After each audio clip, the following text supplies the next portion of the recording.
আসসালামু আলাইকুম প্রিয় কলিজার ভাই ও বোনেরা, আশা নয় বিশ্বাস করি আল্লাহর রহমতে আপনারা ভালো আছেন, শুধু ভালোই থাকেন এটাই কামনা করি আল্লাহর কাছে। মন দিয়ে আজকের কথাগুলো শুনুন, হয়তোবা জীবন পাল্টানো সহজ হবে ইনশাআল্লাহ।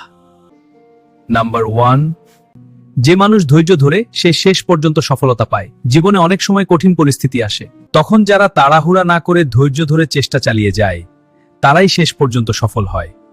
নাম্বার 2, অহংকার মানুষকে ছোট করে আর বিনয় মানুষকে বড় করে। অহংকার করলে মানুষ অন্যের কাছে অপছন্দের হয়ে যায়, কিন্তু বিনয়ী মানুষ সবার সম্মান পায় এবং সমাজে তার মর্যাদা বাড়ে। নাম্বার 3, অন্যের দোষ খোঁজার আগে নিজের দোষ ঠিক করো। মানুষ সাধারণত অন্যের ভুল সহজে দেখে কিন্তু নিজের ভুল দেখতে চায় না। যদি আমরা আগে নিজের ভুল ঠিক করি তাহলে আমরা ভালো মানুষ হতে পারি। নাম্বার 4, রাগের সময় যে চুপ থাকতে পারে সে সবচেয়ে জ্ঞানী। রাগের সময় মানুষ অনেক ভুল কথা বলে ফেলে, কিন্তু যে নিজেকে নিয়ন্ত্রণ করতে পারে এবং চুপ থাকে সে বড় ঝগড়া ও ক্ষতি থেকে বাঁচতে পারে।